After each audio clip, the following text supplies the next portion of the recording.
रूई 15 साल का एक लड़का जिसके पास अब तक कोई भी मैजिक पावर नहीं है, अक्सर अपनी दोस्त एलिना के तानों का शिकार बनता है। एलिना उसकी बचपन की दोस्त है, लेकिन वो रूई को हर मौके पर चिढ़ाती है क्योंकि उसके पास कोई मैजिकल एबिलिटी नहीं है। आज भी कुछ अलग नहीं था। एलिना फिर से रूई का मजाक उड़ा रही थी। इस दुनिया में लगभग हर किसी के पास कोई न कोई यूनिक मैजिक पावर होती है, पर रूई के पास कुछ भी नहीं। यही बात उसे अंदर से तोड़ती रहती है। रूई को सिर्फ मैजिक में ही नहीं बल्कि स्पोर्ट्स में भी दिक्कत रहती थी, जिससे उसका आत्मविश्वास और भी गिर गया था। वहीं दूसरी तरफ एलिना ने तो सिर्फ 3 साल की उम्र से ही मैजिक सीखना शुरू कर दिया था। उम्र बढ़ने के साथ उसकी मैजिक स्किल्स भी बहुत स्ट्रॉन्ग होती चली गईं। रूई को इस बात का सबसे ज्यादा दर्द ये था कि एलिना कभी उसकी तकलीफ को समझ ही नहीं सकी। एलिना अक्सर रूई को मैजिक ट्रेनिंग में मदद करती थी। उम्मीद करती थी कि शायद किसी दिन रूई भी कोई पावर हासिल कर पाए, लेकिन रूई को ये बात बिल्कुल पसंद नहीं थी कि एलिना ही उसे ट्रेन करे। एलिना को भी उसका ये रवैया खलता था। एक दिन रूई सारे ताने, सारी बातों से तंग आ गया। उसने एलिना से कहा कि आज वो खुद अकेले मैजिक प्रैक्टिस करना चाहता है। एलिना को ये सुनकर झटका लगा और वो रूई से बहस करने लगी। उसने कहा, तुम जैसे लोग अकेले कभी मैजिक नहीं सीख सकते। वो जानबूझकर रूई को उकसाने लगी। गुस्से में आकर एलिना ने एक बेहद भयानक बात कह दी। उसने रूई के डेड पेरेंट्स को लेकर कुछ ऐसा कहा जिससे रूई का दिल टूट गया। उसने कहा, तुम्हारे जैसे लोग वैसे ही बेकार हैं जैसे तुम्हारे मरे हुए माँ बाप। ये सुनकर रूई अंदर तक हिल गया। उसके माँ बाप की मौत जब वो बहुत छोटा था तब हो गई थी। गुस्से और दुख से भरे रूई ने चिल्लाकर कहा कि अब से वो एलिना से कभी बात नहीं करेगा, न ही उसे अपनी दोस्त मानेगा। एलिना अवाक रह गई। उसे यकीन ही नहीं हुआ कि रूई ने ऐसा कह दिया। रूई वहां से भागता हुआ जंगल की ओर चला गया। एलिना वहीं खड़ी रह गई। सन्न जंगल में पहुंचकर रूई ने ठान लिया कि अब वो सच में मैजिक सीखेगा। उसने हवा की मैजिक यानी विंड स्पेल करने की कोशिश की, लेकिन हमेशा की तरह नाकाम रहा। वो बहुत निराश हो गया। एलिना की बातें उसके दिमाग में गूंजती रहीं। थोड़ी देर बाद उसने खुद को संभाला और फिर से कोशिश करने लगा, लेकिन कई बार कोशिश करने के बाद भी कुछ नहीं हुआ। तभी उसे महसूस हुआ कि जंगल का माहौल कुछ अजीब है, जैसे वहां कोई मॉन्स्टर हो। रूई डर गया और जंगल छोड़ने का सोच ही रहा था कि उसे जमीन में एक चमकता हुआ गड्ढा दिखा जिसमें से बहुत स्ट्रॉन्ग मैजिक एनर्जी निकल रही थी। रूई ने सोचा कि उसे जाकर सबको इसके बारे में बताना चाहिए, लेकिन जैसे ही वो पीछे मुड़ा उसका पैर फिसला और वो उसी गड्ढे में गिर गया। गिरते ही रूई बेहोश हो गया। कुछ मिनटों बाद जब उसने आंखें खोली तो खुद को एक अजीब सुनसान जगह पर पाया जहां कुछ भी नजर नहीं आ रहा था। वो याद करने लगा कि यहाँ कैसे पहुंचा। तभी उसके पीछे से एक खूबसूरत और बसी वुमन आई जिसने काले रंग का बहुत ही खुला रोब पहना हुआ था। रूई ने जब उसे देखा तो हैरान रह गया। उसने जिंदगी में इतनी खूबसूरत और रहस्यमयी औरत कभी नहीं देखी थी। थोड़ा गौर से देखने पर उसे औरत के सिर पर छोटे छोटे हॉर्न्स दिखे। रूई को तुरंत एहसास हुआ कि वो एक डीमन है। रूई ने किताबों में पढ़ा था कि डीमंस बहुत खतरनाक और चालाक होते हैं, जो बहुत स्ट्रॉन्ग मैजिक पावर कंट्रोल कर सकते हैं। वो औरत हल्की मुस्कान के साथ बोली, सही पहचाना तुमने, मैं एक डीमन ही हूँ। रूई घबराया, फिर थोड़ा अटपटे अंदाज में बोला, मैं रूई हूँ। पहली बार किसी डीमन को इतने करीब से देख रहा हूँ। वो डीमन वुमन रूई की हिम्मत देखकर काफी हैरान रह गई। जबकि रूई के गांव में तो बचपन से सिखाया जाता था कि डीमंस बहुत खतरनाक होते हैं और उनसे दूर रहना चाहिए। फिर भी रूई ने मुस्कुराते हुए कहा, मुझे तुमसे डर नहीं लग रहा, शायद इसलिए क्योंकि तुम बहुत खूबसूरत हो। ये सुनकर डीमन एक पल के लिए चुप रह गई। उसका चेहरा थोड़ा लाल पड़ गया। हजारों साल बीत गए थे, लेकिन इतने लंबे वक्त में किसी ने उसकी ब्यूटी की तारीफ तक नहीं की थी। रूई ने देखा कि वो शर्मा गई है तो झट से बोला, माफ करना, मेरा मतलब तुम्हें असहज करना नहीं था। उसी वक्त रूई के पीछे अचानक एक और लड़की प्रकट हुई। उसकी स्किन थोड़ी टैन थी और उसकी कमर से लंबी स्केली टेल और पीठ से विंग्स निकले हुए थे। रूई ने मुस्कुराकर उसे भी हाय कहा। लड़की ने उसे ऊपर से नीचे तक देखा। उसे रूई की ये हिम्मत तो अजीब लगी, पर कहीं ना कहीं वो भी थोड़ा इंप्रेस हुई। वो बोली, मैं हूँ 7th ड्रैगन क्वीन। ये सुनकर रूई के तो पसीने छूट गए, क्योंकि दुनिया में ड्रैगन्स को सबसे पावरफुल रेस माना जाता था। रूई डर गया, पर लड़की अपनी पहचान बताते वक्त काफी खुश लग रही थी, जैसे उसे अपनी ताकत पर पूरा गर्व हो। थोड़ी देर बाद ड्रैगन क्वीन ने रूई से पूछा, क्या तुम जानते हो ये डीमन वुमन कौन है? तभी वो डीमन मुस्कुराकर बोली, अरे हाँ, मैंने तो अपना नाम बताया ही नहीं। उसने कहा, मैं हूँ डेस्टेरोसा, द 66th डीमन क्वीन, जो इस दुनिया की सारी डार्कनेस और केओस पर राज करती है। रूई के रोंगटे खड़े हो गए। वो डर भी गया और हैरान भी, लेकिन अंदर ही अंदर उसे शक था कि क्या ये दोनों सच में वही डीमन क्वीन और ड्रैगन क्वीन हैं जिनके बारे में उसने कहानियों में सुना था। डेस्टेरोसा को लगा कि रूई उसे डीमन क्वीन नहीं मान रहा, क्योंकि वो उसे सिर्फ एक खूबसूरत औरत समझ रहा है। वहीं ड्रैगन क्वीन को समझ नहीं आ रहा था कि आखिर डेस्टेरोसा इतनी आसानी से उसकी तारीफ से शर्मा क्यों गई। दोनों में छोटी मोटी बहस शुरू हो गई। रूई उन्हें देखता रहा और सोचा, इनका झगड़ा देखकर तो लग रहा है ये दोनों अच्छी दोस्त हैं। फिर अचानक दोनों ने फैसला किया कि वो रूई को अपनी ट्रू फॉर्म दिखाएंगी। ट्रांसफॉर्मेशन शुरू हुआ। डेस्टेरोसा की रोब लगभग फटकर चिथड़े हो गई और वहीं ड्रैगन क्वीन के कपड़े पूरी तरह गायब होकर उसकी बॉडी पर एक सख्त स्केली लेयर बनने लगी। रूई ने एक ऐसा मैजिकल एनर्जी फ्लो महसूस किया जो उसने अपने पूरे जीवन में कभी महसूस नहीं किया था। ट्रांसफॉर्मेशन के बाद ड्रैगन क्वीन एक विशाल और डरावनी ड्रैगन में बदल गई, जबकि डेस्टेरोसा के कपड़े पहले से भी ज्यादा रिवीलिंग हो गए थे। अब रूई को यकीन हो गया, ये वाकई डीमन क्वीन और ड्रैगन क्वीन ही है। उसे वो पुरानी लेजेंड याद आई जिसमें एक महान हीरो ने दुनिया को डीमन क्वीन और ड्रैगन क्वीन क्वीन से बचाया था। कहा जाता था कि उस हीरो के पास मैजिक पावर, स्वॉर्ड्समैनशिप और एक दयालु दिल था। उसी ने दोनों को हराकर दुनिया को उनकी इविल रूल से मुक्त किया था। लेकिन उस जीत के बाद वो हीरो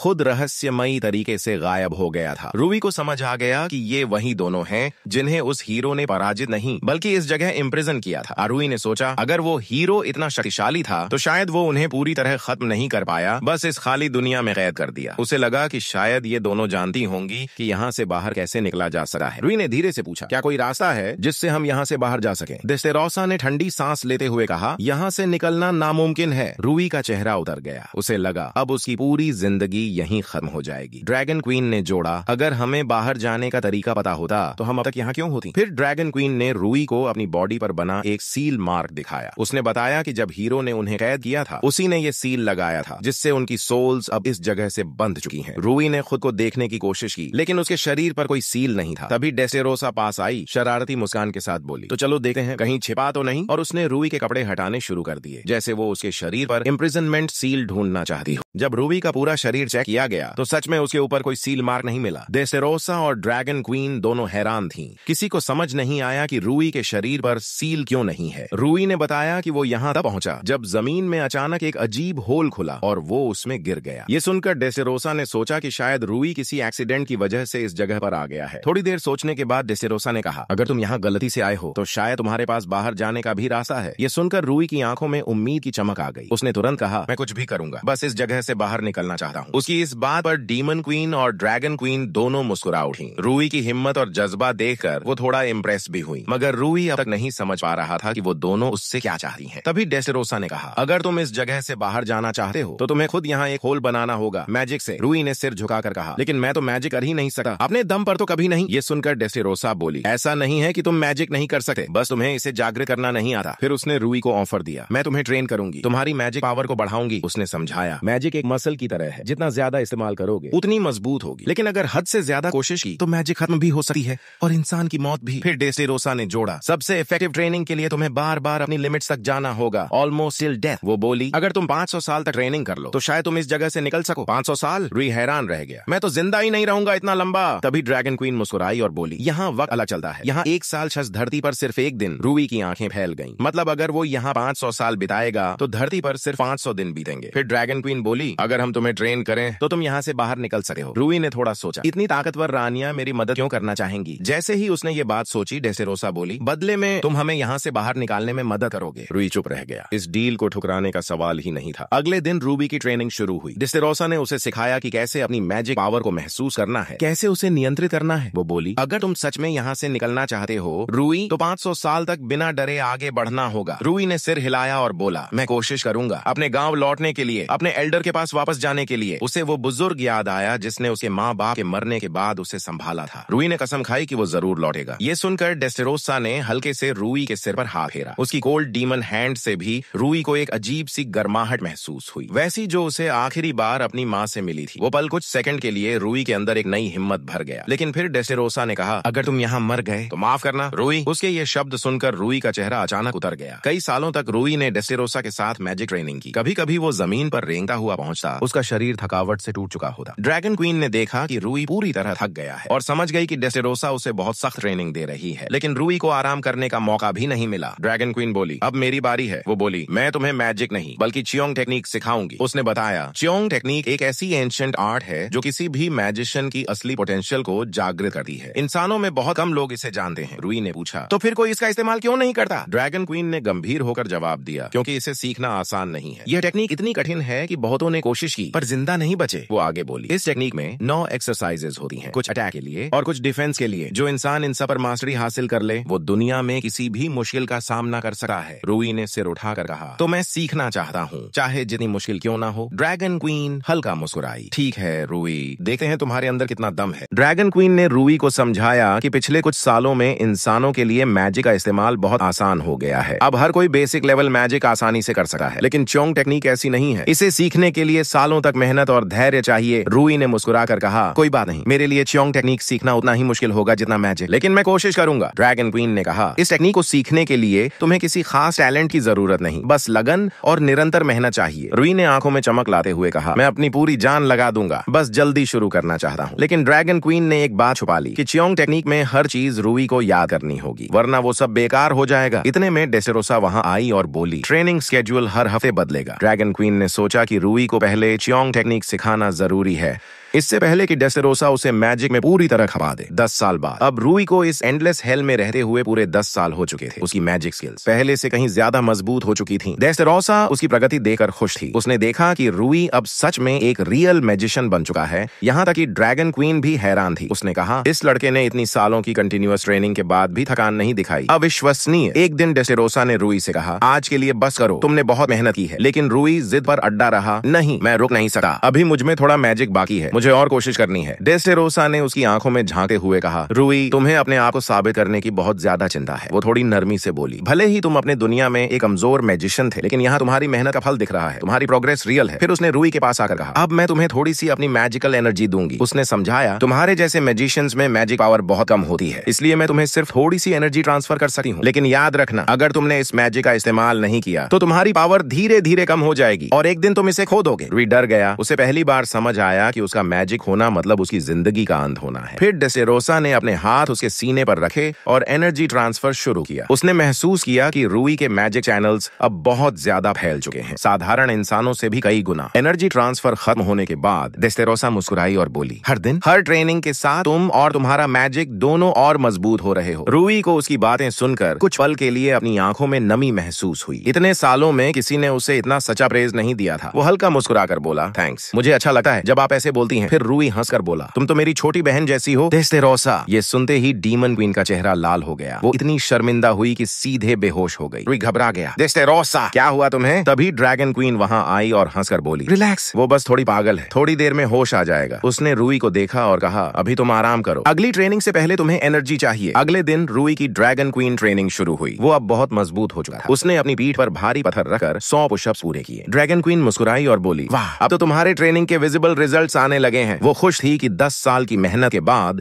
रूई ने आखिरकार चियोंग टेक्निक में मास्टरी हासिल कर ली थी। लेकिन फिर उसने देखा रूई चुके से फिर से पुशअप्स कर रहा था, जबकि उसने उसे रेस्ट लेने को कहा था। उसने गुस्से में कहा, रूई, मैंने कहा था आराम करो, तुम्हें कभी भी अपनी लिमिट से ज्यादा नहीं जाना चाहिए। रूई ने सिर झुकाकर कहा, लेकिन अपने वर्ल्ड में मैं बहुत कमजोर था, अब जब मौका मिला है तो मैं रुकना नहीं चाहता। ड्रैगन क्वीन ने उसकी ओर देखा। उस पल उसे एहसास हुआ कि रूई के अंदर सिर्फ ताकत नहीं बल्कि एक अटूट जज्बा भी है। ड्रैगन क्वीन ने रूई को डांटे हुए कहा, बस करो ये सब बकवास। रूई, तुम्हारा शरीर पहले से ही बहुत स्ट्रॉन्ग और रेजिलिएंट है। लेकिन रूई ने सिर हिलाते हुए कहा, नहीं, मैं अपने वर्ल्ड में सबसे कमजोर और सबसे धीमा था। तुम नहीं समझ सकी क्योंकि तुम बहुत स्ट्रॉन्ग हो। क्वीन ने गहरी सांस ली। उसे समझ आ गया कि रूई एक ऐसा बच्चा है जो अपने अंदर हीनता से लड़ रहा है और अब उसे किसी तरह ये ठीक करना होगा। वो धीरे से बोली, रूई, तुम्हारी मेहनत का असर साफ दिख रहा है। हर वर्कआउट के साथ तुम्हारा शरीर और मजबूत होता जा रहा है। फिर उसने मुस्कुराकर कहा, तुम खुद को कमजोर इसलिए मानते हो क्योंकि तुम्हें कभी ये पता ही नहीं था कि तुम्हारा शरीर कितना केपेबल है। तुम्हारा रिजेनरेशन एबिलिटी बहुत हाई है और ये किसी भी इंसान में रेयर होता है। तुम्हें नेचर का शुक्रिया अदा करना चाहिए कि तुम इतने स्ट्रॉन्ग पैदा हुए। रूई के लिए ये सब सुनना बहुत इमोशनल था। शायद पहली बार किसी ने उसके फिजिक की सच्ची तारीफ की थी। कुछ देर बाद रूई ने धीरे से पूछा, क्वीन, आपके पेरेंट्स कैसे थे? क्वीन का चेहरा थोड़ा शांत हो गया। उसने कहा, वो दोनों बहुत पहले मर गए। मैं इतनी छोटी थी कि उनके चेहरे तक याद नहीं। रूई थोड़ा गिल्टी महसूस करने लगा। उसे लगा कि उसने कोई गलत सवाल पूछ लिया। लेकिन क्वीन मुस्कुराई और बोली, डोंट वरी रूई, ये सब याद करके मैं दुखी नहीं हो रही। मैं भी जन्म से स्ट्रॉन्ग थी। उसी स्ट्रेंथ ने मुझे आज तक जिंदा रखा है। रूई अपनी भावनाओं को रोक नहीं पाया। वो क्वीन के पास गया और उसे गले से लगा लिया। क्वीन हैरान रह गई। रूई, ये क्या कर रहे हो? रूई बोला, बस मुझे लगा कि हम दोनों में बहुत कुछ कॉमन है। तुम भी स्ट्रॉन्ग बनना चाहती थी, मैं भी। क्वीन के चेहरे पर हल्की मुस्कान आई। उसने उसके बालों पर हाथ फेरा और कहा, ठीक है, अब शांत हो जाओ। थोड़ी देर बाद रूई बोला, मुझे अब समझ आ गया, तुम भी कभी मेरी तरह ही थी, कमजोर और अकेली। लेकिन अब मैं रोना बंद करूंगा। उसी वक्त डेसेरोसा वहां पहुंची और मुस्कुराते हुए बोली, लगता है तुम दोनों के बीच सब कुछ ठीक हो गया। 100 साल बाद एंडलेस हेल। अब रूई पहले जैसा नहीं रहा। वो अब इतना मजबूत था कि कुछ मैजिकल टेक्निक्स तक इस्तेमाल कर सकता था। वो अपनी प्रोग्रेस दिखाने के लिए ड्रैगन क्वीन को बुलाता है। हे रियो, जरा ये देखो। क्वीन थोड़ी चौंकी। रियो, उसे याद आया एक बार रूई ने पूछा था कि क्या उसका कोई नाम है। तब उसने कहा था, लोग मुझे बस ड्रैगन क्वीन कहते थे, किसी ने मुझे कभी एक इंसान की तरह नहीं देखा। रूई ने उसी पल ठान लिया था कि वो उसे उसके नाम से बुलाएगा। रियो। वो मुस्कुराया। रियो, अब बताओ मेरा मैजिक ऐसा लग रहा है? रियो ने देखा रूई की मैजिक अब बहुत स्थिर और ताकतवर थी। वो बोली, बोली, तुम्हारी मैजिकल स्किल्स अब पहले से कहीं बेहतर हैं। तुमने ऑफेंसिव और डिफेंसिव चोंग टेक्निक्स का आधा हिस्सा मास्टर कर लिया है, सिर्फ 100 सालों में। रूई मुस्कुराया, जब भी तुम मुझे छूती हो मेरा दिल तेज धड़कने लगा है। रियो की आंखें चौड़ी हो गईं। क्या रूई, तुम क्या बोल रहे हो? रूई बोलता चला गया, तुम्हारी स्किन बहुत सॉफ्ट है और तुमसे बहुत अच्छी खुशबू आती है। रायो का चेहरा तुरंत लाल हो गया। तुम तो एक परवर्ट हो। ये कहकर उसने रूई को मारना शुरू कर दिया। रूई घबरा गया, मैंने क्या बोल दिया? मैंने तो बस सच कहा था। रियो शर्म से अपना चेहरा छुपा रही थी। वो अब भी सोच रही थी कि रूई ने क्या क्या बोल दिया और क्यों उसका दिल इतनी जोर से धड़क रहा है। इसी बीच डेस्टेरोसा वहां आ गई। वो बोली, रियो, मुझे तुमसे अगली ट्रेनिंग के बारे में बात करनी है। रूई ने दोनों को वहीं छोड़ दिया और बोला, तुम लोग डिस्कस करो, मैं प्रैक्टिस जारी रखता हूँ। जैसे ही रूई दूर गया, डेस्टेरोसा मुस्कुराकर बोली, रियो, लगता है तुम दोनों की अच्छी दोस्ती हो गई है। रियो हंसी, पहले जब वो यहाँ नहीं था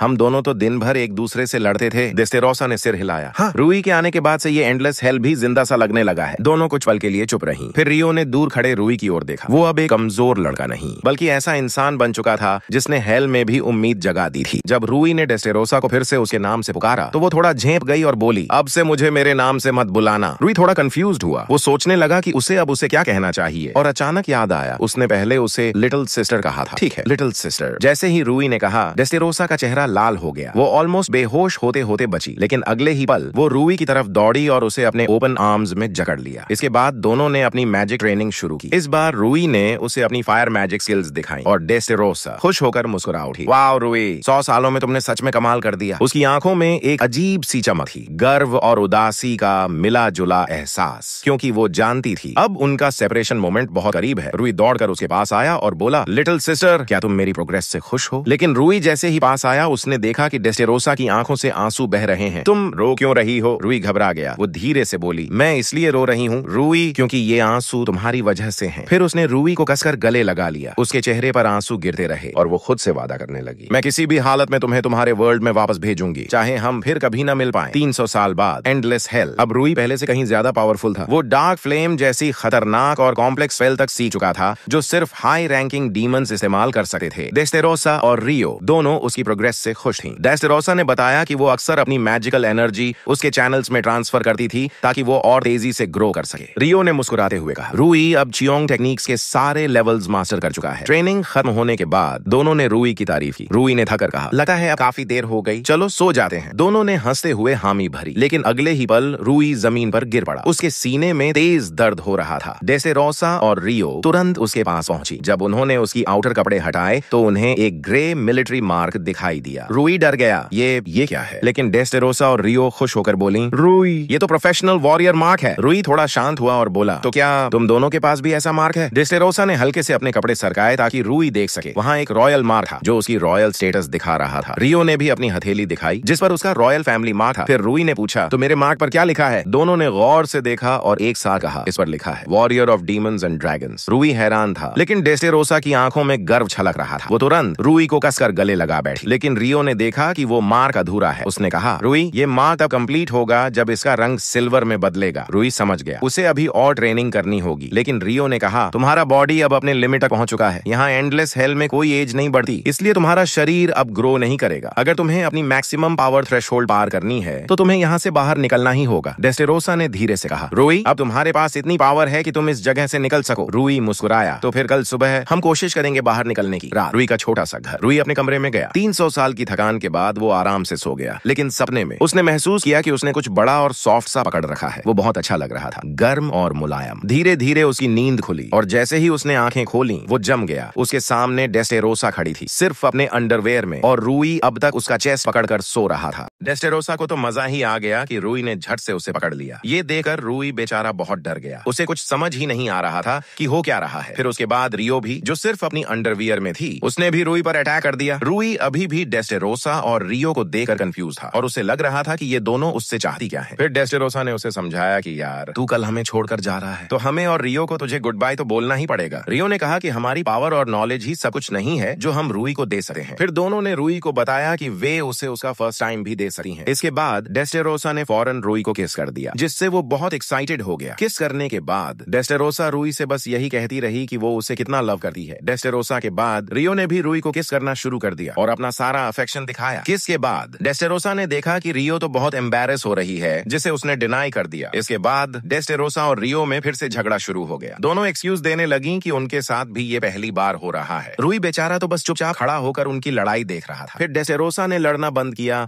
और अब वे दोनों बेचारे डिफेंसलेस रूई पर अटैक करने के लिए रेडी थी। रूई इस सिचुएशन से बहुत कंफ्यूज और फ्राइटेंड था जिसमें वो फंस गया था, लेकिन डेस्टेरोसा और रियो अब रुकने वाली नहीं थी। वे रूई के साथ अपनी प्लेजर्स को कंटिन्यू करने के लिए तैयार थी। अगले दिन डेस्टेरोसा और रियो ने रूई को समझाया कि उसे इस एंडलेस हेल से बाहर निकलने के लिए क्या करना होगा। रूई बस डेस्टेरोसा और रियो को देख रहा था और उस दिन के बारे में सोच रहा था जब वो यहाँ आया था। वो उन फर्स्ट ट्रेनिंग सेशंस को नहीं भूल पाया जिन्होंने उसे टॉर्चर कर दिया था। वो डेस्टेरोसा और रियो के साथ बिताए उन पलों को भी नहीं भूल पाया जब उसने उनके साथ बहुत फन किया था। रूई समझ गया था कि उसकी जिंदगी के ये दिन खत्म हो गए हैं और वो आज घर वापस जा रहा है। इसके बाद रूई अपना एक मैजिक स्पेल तैयार करने लगा जिससे स्पेस में एक होल बन जाए और वो घर जा सके। इससे पहले कि रूई पोर्टल बनाता, रियो ने उसका स्पेल बीच में रोक दिया और उसे कुछ इंपॉर्टेंट देने लगी। रियो ने रूई को अपनी ड्रैगन दांत वाली इयररिंग दी ताकि वो इससे स्पेस में होल बना सके। रियो ने रूई से कहा कि वो उसकी इयररिंग ले और अपनी सारी मैजिकल पावर उसमें डाल दे। रूई ने रियो की इयररिंग ली, अपनी मैजिकल पावर उसमें डाली और इयररिंग की जगह उसके हाथों में एक ड्रैगन सोर्ड आ गई। रूई हैरान था कि उसकी सोर्ड से कितनी स्ट्रॉन्ग मैजिकल पावर आ रही थी। रियो ने रूई को बताया कि ये कोई आम सोर्ड नहीं है, बल्कि ये उसके फादर की रेलिक है जो उनके फैंग्स से बनी थी। उसने ये भी कहा कि दुनिया में ऐसी 2 ही सोर्ड्स हैं और वो ये सोर्ड रूई को उनकी मेमोरी के लिए दे रही है। रूई कहना चाहता था कि वो रियो का इतना बड़ा गिफ्ट एक्सेप्ट नहीं कर सकता, लेकिन रियो ने उसकी सुनी ही नहीं और उसे इंटरप्ट कर दिया। रियो ने कहा कि वो ये रेलिक उसे ऐसे ही नहीं दे रही है और अगर वो इसे एक्सेप्ट नहीं करना चाहता तो उसे ये पूरी बात अंडरस्टैंड करनी चाहिए। रूई ने फिर अपना इरादा बदल दिया और सोर्ड एक्सेप्ट कर ली और रियो से प्रॉमिस किया कि वो इसे ट्रेजर की तरह रखेगा। रियो रूई के फैसले से खुश थी और फिर उसने उसे समझाया कि इस सोर्ड को प्रॉपरली यूज कैसे करना है। कुछ मिनटों बाद रूई उस सोर्ड को यूज करके ह्यूमन वर्ल्ड और एंडलेस हेल के बीच के स्पेस को काटने के लिए रेडी था। रूई ने अपनी सारी मैजिकल पावर सोर्ड पर कॉन्सेंट्रेट की और एक स्ट्रॉन्ग और कॉन्फिडेंट स्विंग किया। उसके वार के बाद हवा में एक बड़ी क्रैक आई जिससे ब्राइट लाइट निकल रही थी। जब क्रैक बढ़ रही थी, रूई ने अपनी इमोशंस को रोके बिना डेस्टेरोसा और रियो को गुड बाय कहना शुरू कर दिया। रूई के जाने से पहले तीनों ने एक दूसरे को हग किया। डेस्टेरोसा ने रूई को गुड जर्नी विश किया और कहा कि अपनी दुनिया में वापस जाते समय केयरफुल रहना। रियो ने रूई को गुड लक विश किया और कहा कि वे हमेशा उसके रिटर्न का वेट करेंगी। रूई को बिलीव नहीं हो रहा था कि ये एंड है और क्रैक से गुजरने के बाद वो फाइनली अपनी दुनिया में पहुंच जाएगा। रूई ने ये भी सोचा कि वो उन दोनों को एंडलेस हेल से डेफिनेट रूप से फ्री करवाएगा ताकि उनके साथ रह सके। अपनी दुनिया में लौटने से पहले उसने डेस्टेरोसा और रियो से कहा कि वो उन्हें डेफिनेट यहाँ से आजाद कराएगा। डेस्टेरोसा और रियो तो बस रूई को देखती रहीं जो अब उन्हें छोड़कर जा रहा था। एक सेकंड बाद रूई उस क्रैक से गुजर गया जिसके बाद वो बंद हो गई। ये डेस्टेरोसा के लिए सिग्नल था कि रूई उन्हें छोड़कर जा चुका है। रियो ने डेस्टेरोसा से कहा कि 300 सालों में पहली बार वे अब एंडलेस हेल में अकेली हैं। तभी डेस्टेरोसा ने रियो को ग्रैब किया और जोर जोर से रोने लगी। रियो ने डेस्टेरोसा से इसकी एक्सपेक्टेशन बिल्कुल नहीं की थी। डेस्टेरोसा बस यही कहती जा रही थी कि वो रूई को कितना मिस कर रही है। फिर रियो ने उसे काम डाउन करने की कोशिश की। मन ही मन सोच रही थी कि उसने ऐसा पहले कभी नहीं किया था। रियो इस बात से अमेजिंग थी कि डीमन क्वीन के अंदर भी ऐसी इमोशंस हो सकती हैं। जब डेस्टेरोसा थोड़ी काल्म हुई तो उसने रियो से पूछा कि क्या वो रूई को मिस कर रही है। रियो ने कहा कि उसे रूई पर बिलीव है और अब उसे उतना लोनली महसूस नहीं हो रहा जितना रूई के आने से पहले होता था। रियो की बात सुनकर डेस्टेरोसा की इमोशंस फिर से हावी हो गईं और फिर उसने रियो को दबाना शुरू कर दिया। उसे क्यूटी कहकर बुलाने लगी। फिर डेस्टेरोसा ने रियो से कहा कि अगर उसे लोनली लग रहा है तो उन्हें अर्जेंटली हग करने की जरूरत है। इसके बाद डेस्टेरोसा जोर से रियो को हग करने लगी और रियो ने हर तरह से उससे छूटने की कोशिश की। रियो की तो अब ये विश थी कि रूई जल्द से जल्द उनके पास रिटर्न आ जाए। इस बीच रूई डायमेंशंस के बीच में था जिसके जरिए उसे अपनी दुनिया में पहुंचना था। रूई भी डेस्टेरोसा और रियो को सीरियसली मिस कर रहा था जिनसे वो अब कुछ टाइम तक नहीं मिल पाएगा। हालांकि उसने खुद को पुल टुगेदर किया और सोचा कि वो उन्हें डेफिनेट सेव करेगा। थोड़ी देर बाद उसे एक और क्रैक मिली जिससे उसे अपनी दुनिया में जाना था। फिर रूई ने अपनी वो सोर्ड निकाली जो रियो ने उसे दी थी और उसे बड़ा करने के लिए क्रैक पर हिट किया। जब उसने क्रैक को वाइडन कर दिया और उससे गुजरा तो वो उसी फॉरेस्ट में पहुंच गया जहां उसने जमीन में वो होल देखा था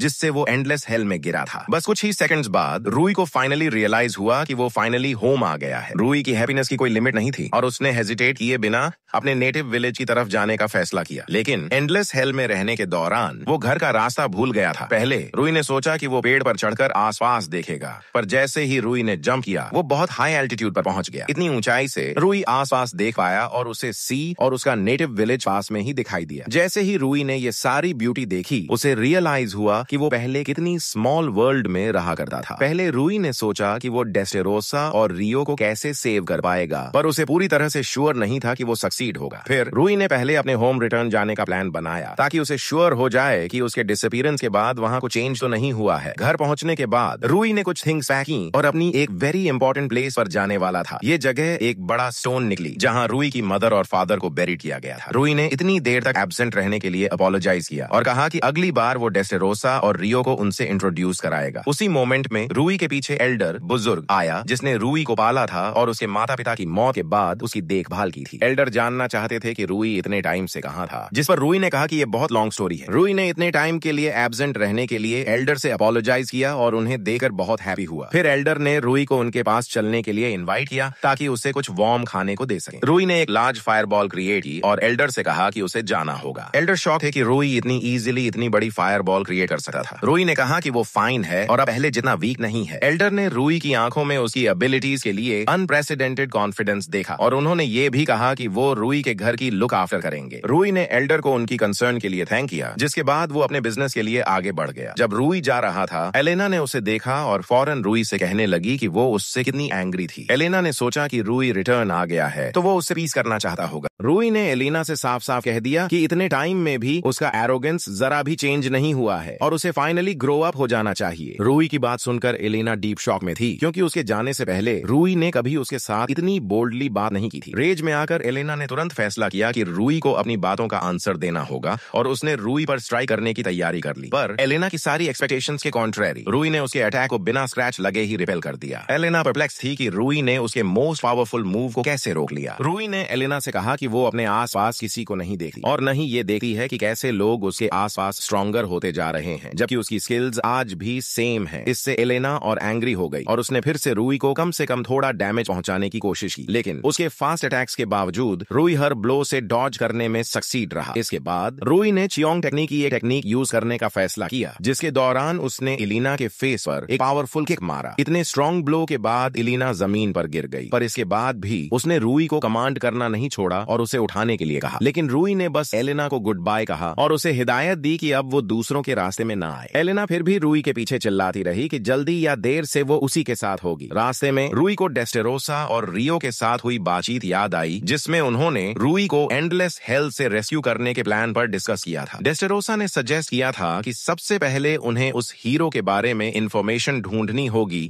जिसने उन्हें इम्प्रिजन किया था, क्योंकि केवल वही जानता है कि उनके ऊपर से सील्स कैसे हटानी है। रूई ने सजेस्ट किया कि वो हीरो तो मर चुका होगा, पर रियो ने कहा कि शायद उसके रिलेटिव्स या उसकी फैमिली भी उन्हें फ्री कराने का तरीका जानती हो। तो रूई ने डिसाइड किया कि जब वो घर लौटेगा तो उसे हीरो के पोते पोतियों को ढूंढना होगा। रास्ते में रूई ने पहले कॉन्टिनेंट की कैपिटल एस्कोडोरिया के लोगों से हीरो के ग्रैंड चिल्ड्रन के बारे में पता लगाने का फैसला किया। हालांकि रूई को नहीं पता था कि कैपिटल किस डायरेक्शन में है, इसलिए उसने मैजिक के बड़े जमाव को ढूंढने का फैसला किया। मैजिक को ढूंढने की यह टेक्निक ज्यादातर डीमंस यूज करते हैं, जबकि ह्यूमंस को इस टेक्निक में मास्टर होने के लिए लॉट्स ऑफ मैजिकल एनर्जी की जरूरत होती है। रूई ने तब अपनी सारी पावर कॉन्सेंट्रेट की और इस मैजिक को यूज करके मैजिक के बड़े कॉन्सेंट्रेशन को ढूंढने लगा जो शायद कैपिटल से आ रहे होंगे। इसे यूज करने के बाद रूई को मैजिक का एक बड़ा एक्यूमुलेशन मिला और उसने सोचा कि कैपिटल उसी डायरेक्शन में है। कैपिटल की अप्रोक्सीमेट लोकेशन पता करने के बाद रूई ने फ्लाइंग जंप यूज करने का फैसला किया, जो चियोंग टेक्निक्स में से एक है और जो उसे वेरी हाई स्पीड से भागने की परमिशन देता है। रूई ने बस थोड़ा सा आगे जंप किया और उसने कुछ ही सेकंड्स में वेरी लॉन्ग डिस्टेंस कवर कर लिया। ऐसे कई इंटेंस जंप्स के बाद रूई ने थोड़ी देर का ब्रेक लेने का फैसला किया, पर जब रूई रुका तो उसने अपने सामने एक लार्ज लाइन देखी जो कैपिटल के एंट्रेंस की तरफ जा रही थी।